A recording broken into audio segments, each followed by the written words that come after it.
Let me say how happy I am to be with you this morning. I've already been told that the congregation here present represents a number of countries from within the continent of Africa and from outside of Africa, and that it is, in a manner of speaking, the United Nations in microcosm. I have been asked to speak on a subject that allows me to mention a number of things, but because this is a Christian setting, I've chosen to predicate my speech upon 3 Bible verses. The very first one is to be found in the book of Daniel. And you will remember that in the book of Daniel, the story is told of King Nebuchadnezzar and how he conquered the territory that was occupied by the Jewish people. And we are told that immediately he made that conquest, he asked one of his officers to identify from within the ranks of the conquered people intelligent individuals. And the Bible records in that book of Daniel that they identified Daniel. They also identified an individual called Ananias, and they identified another individual called Mishael, and a third one called Azariah. And the Bible proceeds to tell us that they were all renamed Belshazzar, Shadrach, Meshach, and Abednego. And there is a sense in which it is those given names that they are known by throughout the ages. And we are told that they were schooled in the arts and that they were some of the most intelligent individuals. If one were to be dramatic about it, one may say that they gained admission into the University of Nebuchadnezzar. And if one says so, that there were certain protocols to be followed once you joined the University of Nebuchadnezzar. Number one, that you are to eat from the king's table and to drink the king's wine. But these individuals were so wedded to their own conviction for their own God that they made a request of the king's attendants that they be allowed to take food that was not served from the king's table. And we are told that after 10 days they were better than everybody else. And we are further told that on the day of graduation, when they were examined, they were 10 times better than everybody else. That is the first verse in the Bible, the first chapter in the Bible, upon which I'll predicate my presentation. The second chapter in the Bible on which I shall predicate my presentation is to be found in the book of 1 Kings at chapter 18. It is a story with which you are familiar. It's the story that gives us Ahab in the Bible and gives us one of the most notorious women in the Bible, Jezebel. And we are told that there had been no rain in that land for a long time. And the story, we are told of a man called Obadiah, who was sent by Ahab to go and look out for the prophet Elijah And we were told how this Obadiah was scared. And we are also told how God instructed this Elijah to go to the palace of Ahab. And we are told how when Elijah confronted Ahab, he told him that I'm the only one of the prophets of the Lord who is still alive. That is not to say that Obadiah had not hidden 50 others, 50 in one cave and 50 in another cave. And we are told that Elijah said, let us not be of two opinions. If indeed God is God, let us worship God. And if Baal is God, let us worship Baal. And we are told that he asked, bring out the 450 prophets of Baal and the 400 prophets of Asherah who have been dining at the table of Jezebel. And there was a competition, if you may, that took place at Mount Carmel. And the story is told of how they prayed unto their God and how they were mocked by Elijah and nothing came to pass. And ultimately, when Elijah had his opportunity, we are told that fire came down from heaven and it consumed everybody else. And we are told how the prophets of Baal were then executed. Then the final chapter in the Bible, book in the Bible, if you may, that I want to refer to is the book of the prophet Joshua, chapter 24 to be exact. And this is a very critical time when Joshua has taken over from Moses and the Israelites are about to go into the promised land. And we are told that Joshua gathered all the children of Israel, and the story is told of how he reminded the people when they were across the river that Abraham's father Terah worshipped gods other than the real God. And he tells the people, choose you now whom you shall serve. Shall you serve the gods that your fathers worshipped across the river, or the Lord of the Amorites in whose land you dwell? As for me and my house, we shall serve the Lord. I've chosen to predicate my conversation with you this morning 3 chapters in the Bible, because even if you chose not to be a Christian, they are relevant, particularly to young people and particularly to young Africans. And I'm acutely aware that there are other people who are not Africans, and that is also acutely relevant to you, because I've been asked to talk about the time is now. And let me speak to my African brethren first.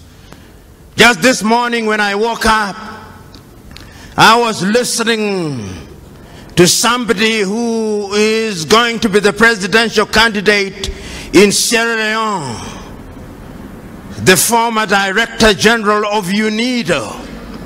And he was wondering to himself, why is it that Africa continues to punch below her weight, economically, politically, and otherwise? We are a continent of 1 billion people, but we cannot feed ourselves.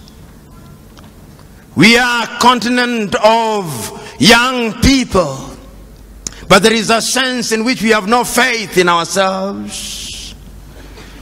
We are a continent with resources like no other continent on earth, Yet there is a sense in which we are still in the ghettos of human civilization. We are a continent which, in the words of Afro-pessimists, is a scar on the conscience of humanity. Which begs the question, what is it that we are not doing right? This particular individual said, and this is what he said, that Africa still suffers from the Garden of Eden syndrome. And the Garden of Eden syndrome is that God has placed you into the Garden of Eden and you partake of the fruits without any labor. We have forgotten that after the fall of man, there was a divine instruction: go out and subdue the world, because from the sweat of thy brow thou shalt eat. There is a sense in which the 3 books in the Bible that I talk about speak to my agenda. They speak to the entire question of choice. And let me tell you one thing. The African continent has been traumatized and remains traumatized to date. Africans were enslaved. Africans were colonized. Africans claim that we gained our independence, but the neo-colonial project is alive and well. Speak to Ngugi wa Thiong'o, he'll tell you that our minds are still colonized. And that is why he talks about decolonizing the mind. Because throughout the ages, the battle has always been the battle of the minds. That is where it is won and lost. And one of the things that I've discovered over the ages is that those who want to control you, the first thing that they do is to change your name. Even God changes his name when he wants to deal with you. When you are Abraham, he makes you Abraham. When you are Sarai, he makes you Sarah. And the very first thing that the colonialists did was to change our names, to convince us that a Christian name could only be Andrew and Mary and Jane and all these other names, that Kamau cannot be a Christian name, that Njoroge cannot be a Christian name, and we believed it. And I'm submitting to us that there is a sense in which our minds are not free. I'm submitting to us that even your generation is not free. I'm submitting to us that in that book of Daniel, even though their names were changed to Shadrach, Meshach, and Abednego, and Belshazzar, there is something that they did not allow to change in them. They refused to eat meat or anything that was sacrificed to the idols. And you remember that day when Nebuchadnezzar put forth an image which was 6 cubits high and 6 cubits wide. And they reported to Nebuchadnezzar that this young man had refused to worship this idol. The young man said, we shall not worship it because the Lord that we serve is going to save it. But even if he does not, we shall not bow down. And the story is then told that when they were thrown into the fire, those who threw them into the fire were consumed by the fire. But within a few minutes, Nebuchadnezzar himself said, but we threw in 3 of them, but there appears to be a 4th man who is like the son of the gods. I'm submitting to us that at all critical times in history, we have to make painful choices.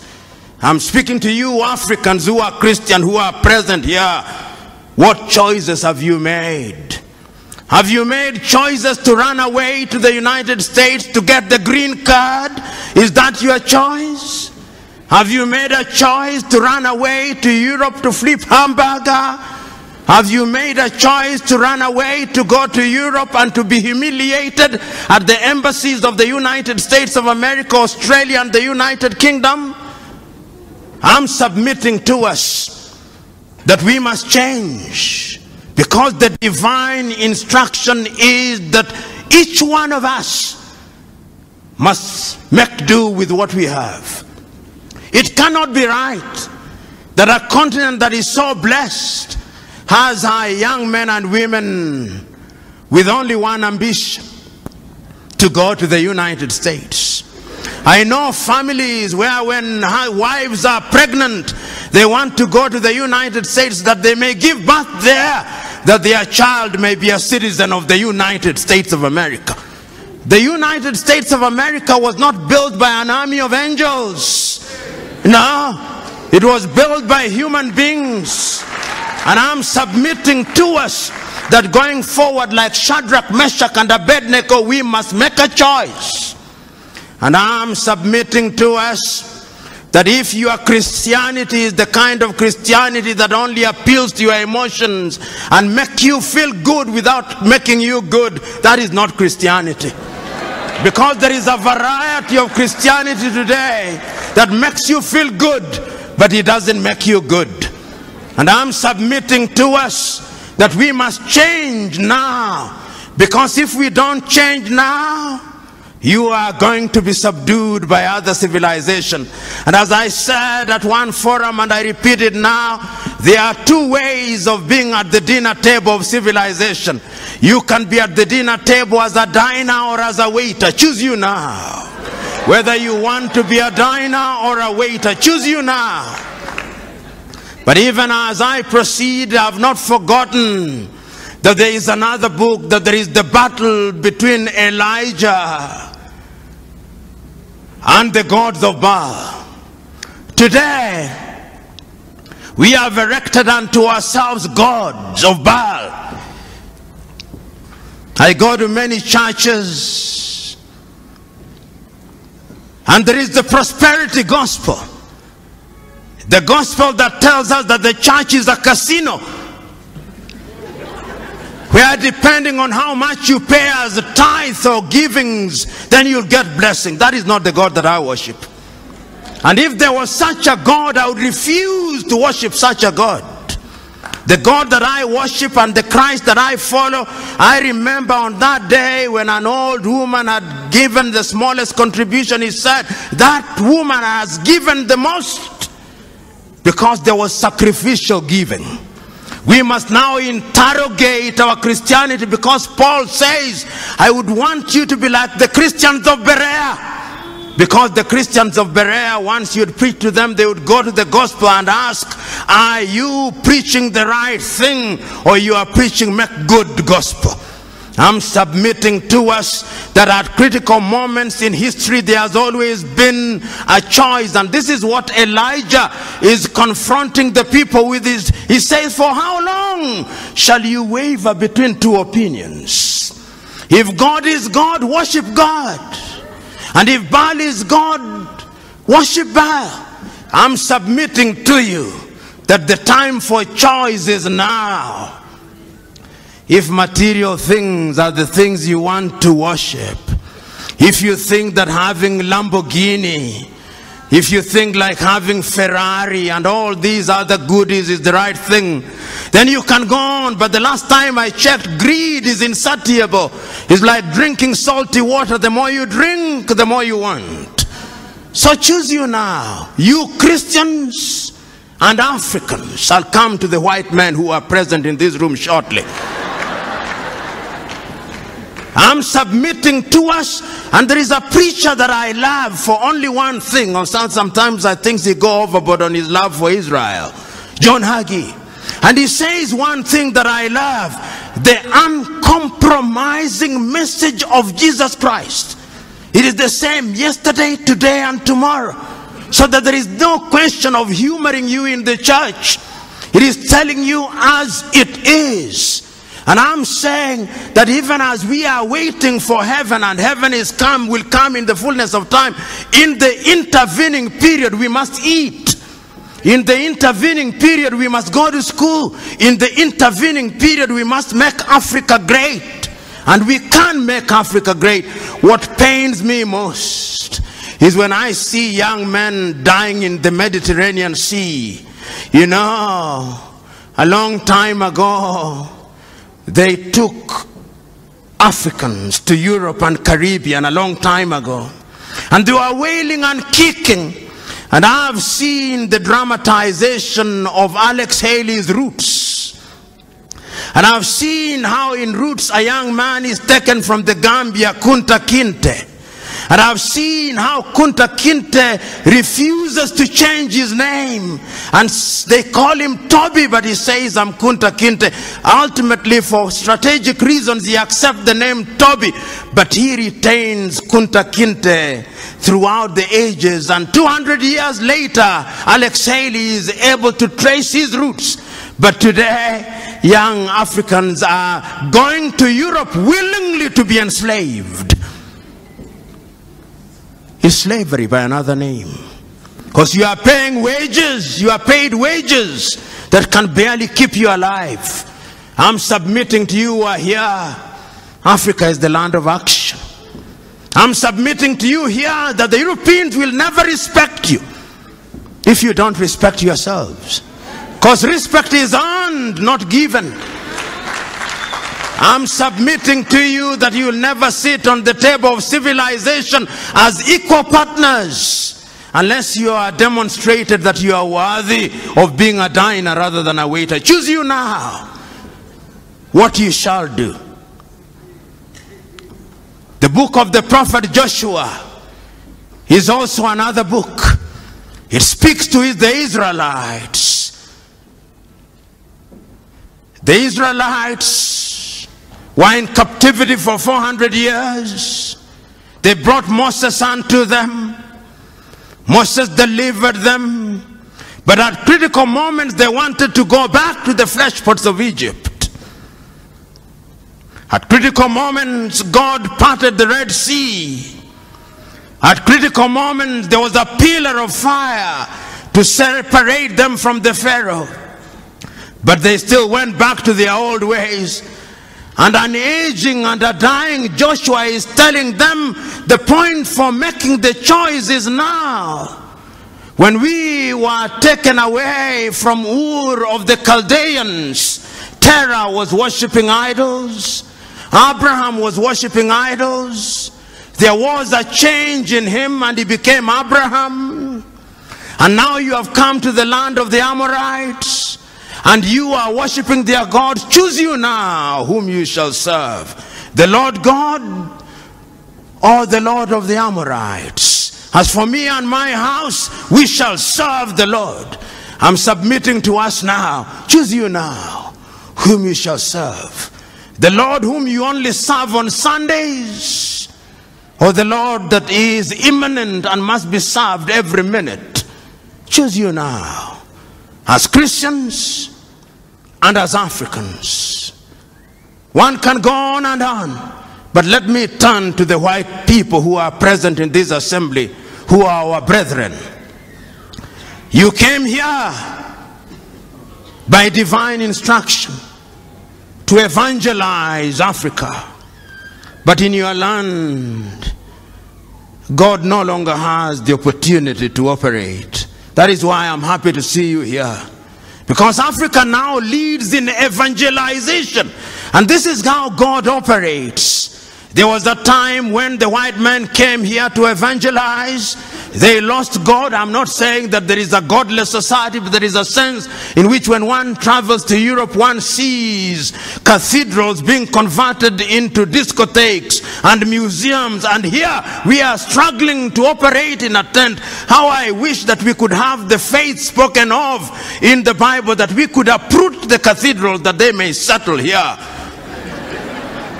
But I know that that is wishful thinking, that there is no abracadabra in this thing, that I know. But I'm submitting to us that your presence here is a good thing.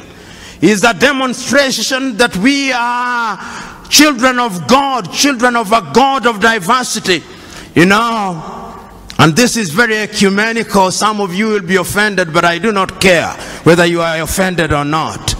The great Mahatma Gandhi, whom I respect, was not a Christian, but at a critical moment one day he said that he remembers one day in his homeland in Gujarat when the person who was presiding over the service read from the Hindu Gita through to the Jewish Torah, through to the Muslim Quran and to the Christian Bible, reading from one book to the other as if it did not matter which book was being read as long as God was being worshipped. And there is a sense in which I found power in that. You do not know the whole truth. None of us. We do not know how God operates. And that is why Christ tells us, judge not lest you be judged. There is a puritanical streak that sometimes we Christians, particularly those who are born again, have. We are quick to judge contrary to the divine instruction.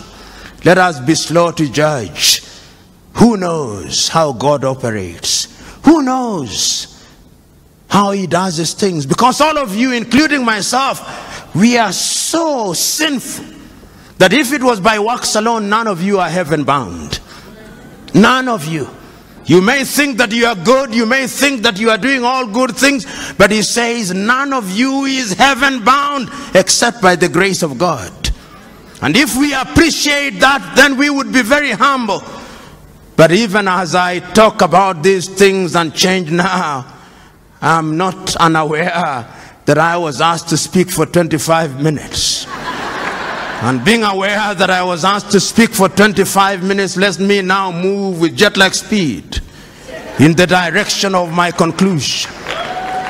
What is it that I've been saying? I'm saying that we who have the advantage of knowing God, we are in a unique position because we may sin, and throughout the Bible there are many sinners. I used to wonder why God said that David was a man after his heart.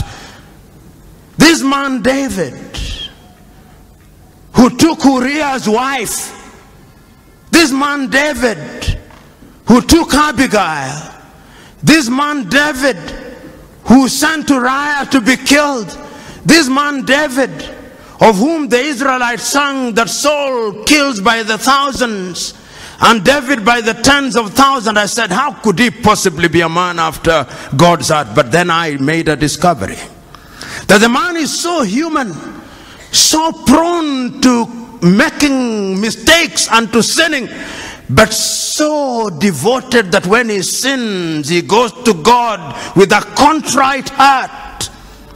And then I discovered that all of us must strive to do that which is good and right. Then I discovered that wherever we are, whatever we do, we must use our Christianity well. A friend of mine told me not so long ago that he was at an airport in the United Arab Emirates, and there was a signpost. Whether this story is true or apocryphal, I do not know, but I'll use it nevertheless. There was a sign that said, you can leave your things here, they are safe, there are no Christians here.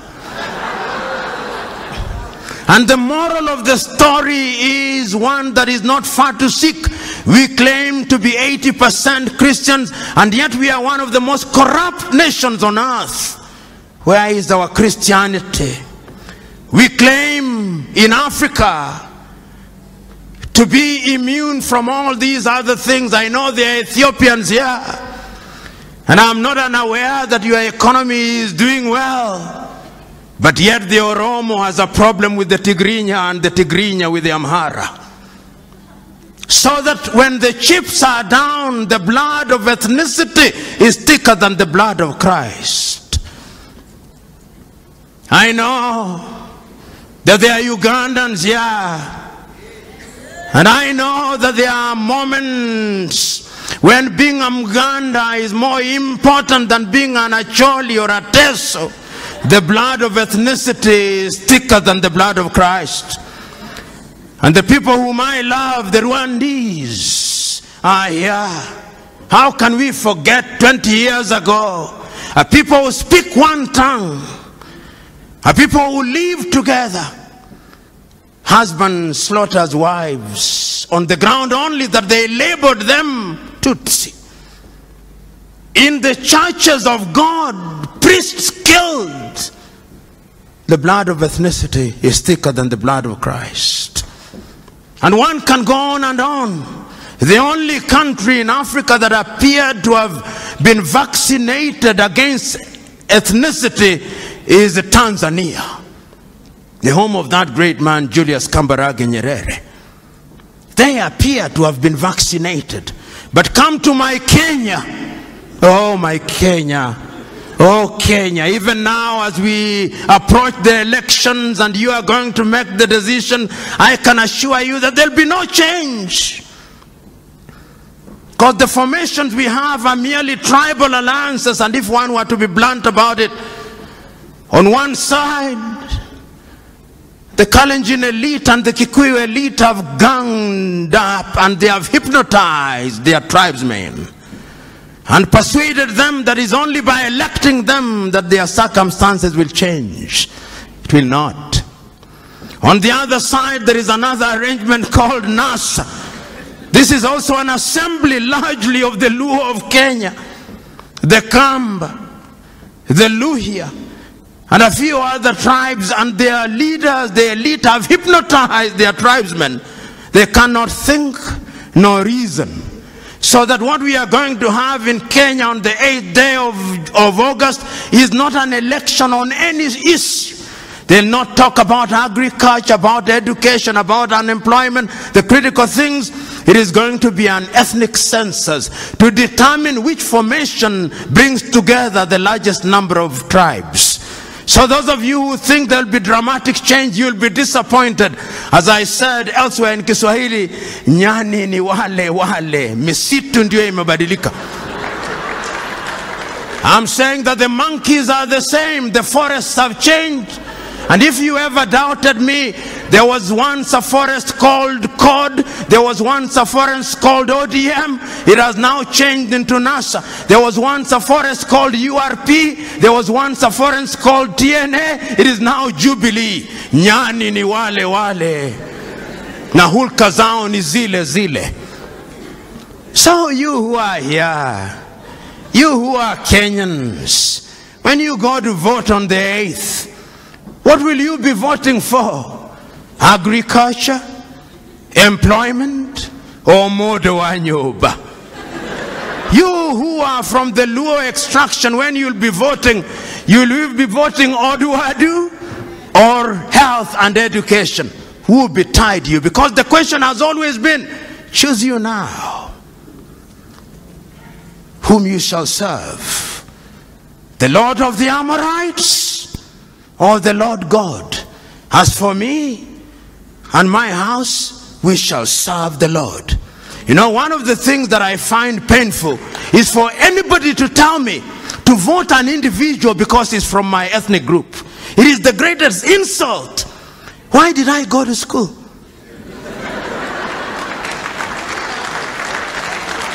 You tell me what you are going to do about education. I'm about to conclude, timekeeper. The British had an election, have an election today.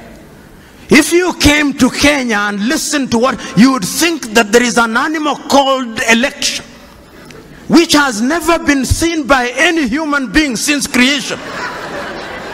And that God has instructed that Kenya be the experimental ground. You listen to what is happening, yet elections are known. It's a competition of ideas. Within a few hours, tomorrow, the day after, we'll know who is the Prime Minister of the United Kingdom, and they'll be counting 50 million votes. In Kenya, we'll be counting no more than 10 million votes, and Africans can't count.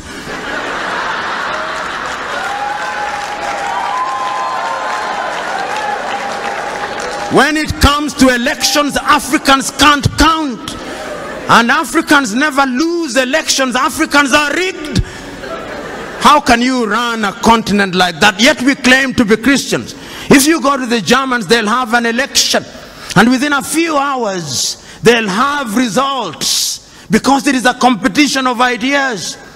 You know, when you look at Europe, the reason why Europe is ahead of us, how many of you And this is what I must conclude with.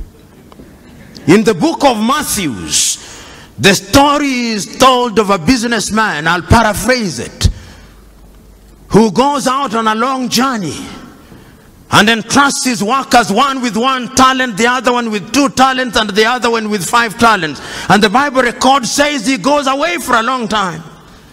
When he comes back, he goes to the one who was given 2 and he says, Lord, you gave me 2, I've worked on it and is now 4. And the master says, good work. And he goes to the one with 5 and says, Lord, you gave me 5 and I've worked on it, is now 10. Says, good work. And to the one with 1 talent, he says, I know you. You are a hard-hearted person who likes to reap where you have not sown. And therefore I kept it, here it is. And the master says, why shouldn't you then have given it to those who are in the business of giving interest? And the Bible records, and to those who do not have, even the little that they shall have shall be taken away, and it shall be given to those who have. We have, but we don't utilize. That is why God has now brought the Chinese to take it away from us. That is why God has brought all these people to take it away, because we do not know what it is. I can go on and on, but what is the wisdom of going on and on? When it is so clear that we must make a choice. So I'm submitting to us in conclusion that this is the choice.